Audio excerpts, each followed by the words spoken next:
Hello there guys, James here. Today I'll be sharing with you my experience of using MIUI 12.6 port by Wolfgang. This ROM came with 18 but very recently I upgraded to 19. It's just about 5 minutes ago. So I use this as stock and I'll be sharing my experience from the stock configuration only. I will only go through the obvious things from in this review. So let's get started. So starting off with the visuals, the one thing you will find different is the volume UI. It slides in with the smooth animation. The changing is also smooth, and tapping the three bars you will get a slider. Like this is a really neat feature where you can set a timer for everything. Apart from that, there are no major or apparent visual changes, and there is no need to talk about any customization because it's the box standard MIUI only. Coming to performance, this thing has Genos kernel and the app launch speeds are good. It's not the best, but it is good enough. Compared to the original MIUI, this is better, and there's nothing to complain about in terms of general performance of the phone, the general UI and the general usability. It is quite smooth. You know that MIUI stands for smooth animations, just like Apple. It's not the OnePlus style snappy animations. So if you like the smooth animations, you'll be a fan of this ROM as well. Now coming to gaming performance. The actual gaming performance is excellent. There is barely a frame drop here or there. It is actually very good. I found my gameplay to be easy than other ROMs because I did not have to deal with any lags or frame drops. So yeah, gaming in this ROM is a very pleasant experience. But there is a catch that it will heat up to a good extent while gaming. So if you are gaming with this ROM, make sure to also keep the thermals or the temperature in check. So because this comes with kernel, there you can change the kernel profiles which can change the charging speed, so you can plug in and game if you want, but I have not done that till now. The gaming mode is also slightly different in this compared to the normal MIUI 12. So you will see the UI is a little bit different and the apps are vertical.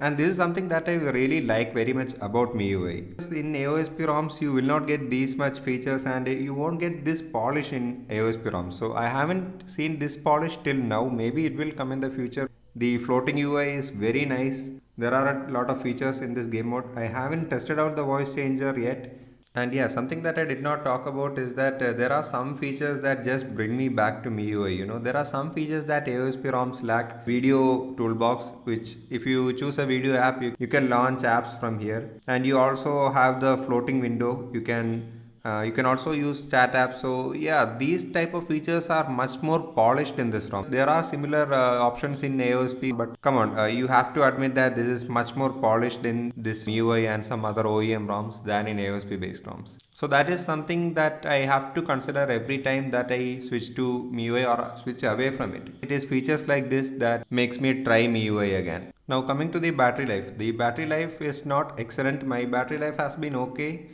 especially with gaming. With casual usage, the battery life has been excellent. I will show you a graph where I only use the phone casually and I got excellent battery life. But yeah, in my normal usage, which includes gaming, the battery life is not the best. Once I start gaming, you will see in the graph that it takes a very steep dive.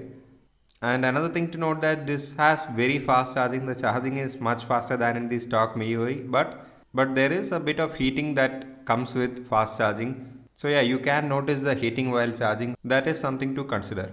And another thing is that the reading mode can get buggy sometimes. It will show that it's turned off, but it will actually be on. But unlike in the previous builds, it can be fixed. You just have to return to the home screen, turn it on and off again, or vice versa, and yeah, it will be fixed. So coming to the other things and my personal thoughts, the safety net does pass with and without root. Something that I'm not a fan of in this version of MIUI is that if you have a lot of notifications, closing the notification bar is sometimes not easy. You have to swipe from the very bottom to close it.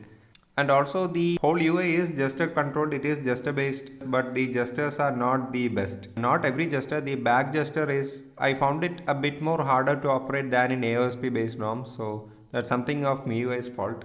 So another thing is that there is no keyboard minimize button, so if I type something in, there is no keyboard minimize button over here. And something else that I found inside the settings is that there is an always on display in this. It's part of the ROM, but it is not useful for an LCD panel that this phone has. It does have the good face unlock, the good IR face unlock, but mine is getting messed up because of the bad screen protector that I have here. So let's conclude about this ROM. This ROM has excellent performance and gaming performance, especially gaming performance. This ROM performs excellently, at the cost of increased battery consumption and a fair bit of heating. So yeah, if you are an extreme gamer, you can try out this ROM. This is a very nice performing gaming ROM. And those who like MIUI also can try this. This is a very nice and refined version of MIUI. Yeah, the normal MIUI style, the flowy animations, the smooth transitions and everything. If you are a fan of that, definitely try out this ROM. Battery life, if you are a casual user, you can definitely try out this ROM. If you are a gamer, you will have to sacrifice on battery life. This is a good ROM to try. I do recommend you guys to try out this ROM. This is a very nice ROM for anyone who's seeking good performance out of a MIUI ROM. So yeah, that has been it for my usage experience of this ROM. Now, as I told in the beginning, guys, I did not cover the obvious things or I did not go through any of the settings because I just wanted to show you guys what I found during my usage of this ROM. So if you want me to change this review structure, if you want me to show the whole ROM, you can leave a comment regarding what else do I need to include in my reviews. This has especially been a short review because Android 12 ROMs are coming out and I'm too impatient and I can't wait to try out the Android 12 ROMs. Yeah, that has been it, guys. That has been my usage experience of MIUI 12.6 for the Poco F1. If you have any questions or queries, feel free to leave them in the comment section below and see you guys in the next one.